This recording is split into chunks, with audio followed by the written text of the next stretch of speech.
Dans cette présentation, nous allons aborder les clichés et idées reçues concernant les troubles des apprentissages.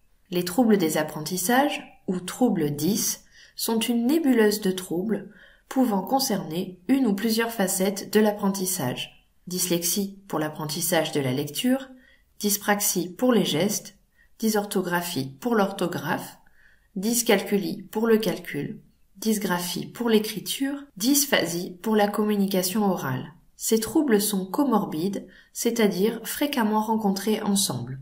Autrement dit, une personne atteinte d'une forme de 10 est souvent atteinte d'autres formes.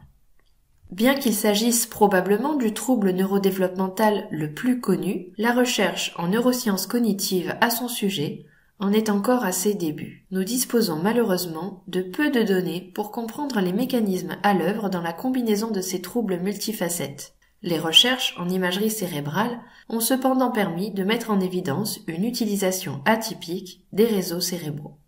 Le cerveau d'un enfant atteint d'un trouble des apprentissages utilise différemment les ressources cognitives, ce qui leur procure un avantage sur certaines tâches perceptives, mais rend plus difficile l'apprentissage. Par exemple, la perception des rotations 3D est plus efficace pour les enfants atteints de dyslexie, mais en contrepartie, l'apprentissage de la lecture est plus difficile pour eux. À la maison, les parents repèrent généralement les troubles des apprentissages en constatant que leur enfant se met en échec. Il semble démotivé à se mettre au travail, être lent et éviter l'effort.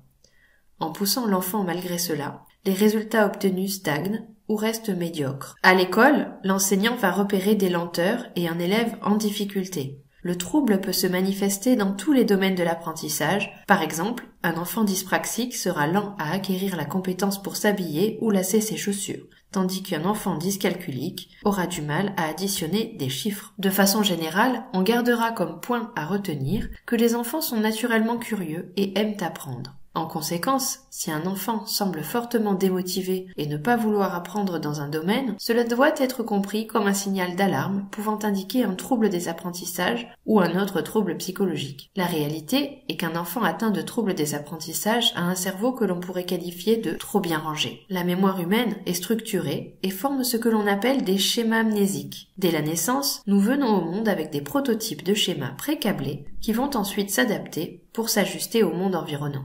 Chez l'enfant atteint d'un trouble des apprentissages, les schémas de mémoire perceptive sont plus fortement ancrés et s'ajustent moins facilement. Cette mémoire perceptive, de bas niveau, est à distinguer de la mémoire sémantique qui stocke les connaissances. En d'autres termes, l'enfant atteint d'un trouble des apprentissages est bien capable d'acquérir des connaissances. Cependant, il doit faire un effort considérable pour désapprendre son organisation de mémoire perceptive lorsqu'il veut acquérir des compétences. Les efforts développés par l'enfant pour acquérir des compétences entraînent une importante fatigue cognitive qui met l'enfant en échec.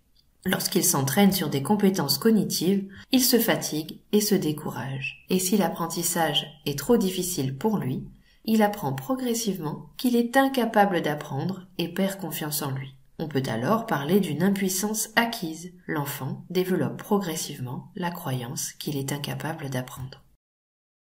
Merci de votre attention et à bientôt sur pipsy.org.